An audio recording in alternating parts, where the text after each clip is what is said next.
Circus কিন্তু এখনও শেষ হয়নি, সার্কাস কিন্তু চলতেছে।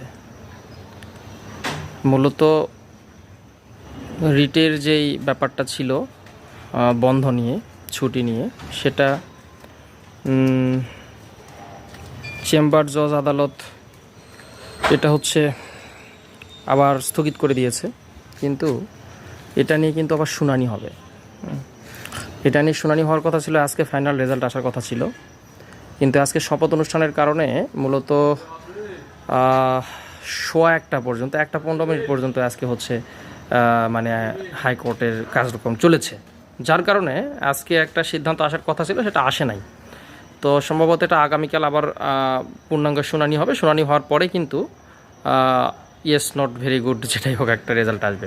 তার মানে এখনও কিন্তু পেন্ডিং। হ্যাঁ, মানে বিষয়টা হচ্ছে যে একেবারে সব আশা ভরসা শেষ হয়ে গেছে এমন না, আবার যে ছুটি পাবেন এমনও না। ফাইনাল রেজাল্ট এখনও আসেনি, এটা আবার শুনানি হবে, তারপরে রেজাল্টের বিষয়। সুতরাং আমরা সার্কাস দেখতে থাকি, দেখা যাক কী হয়।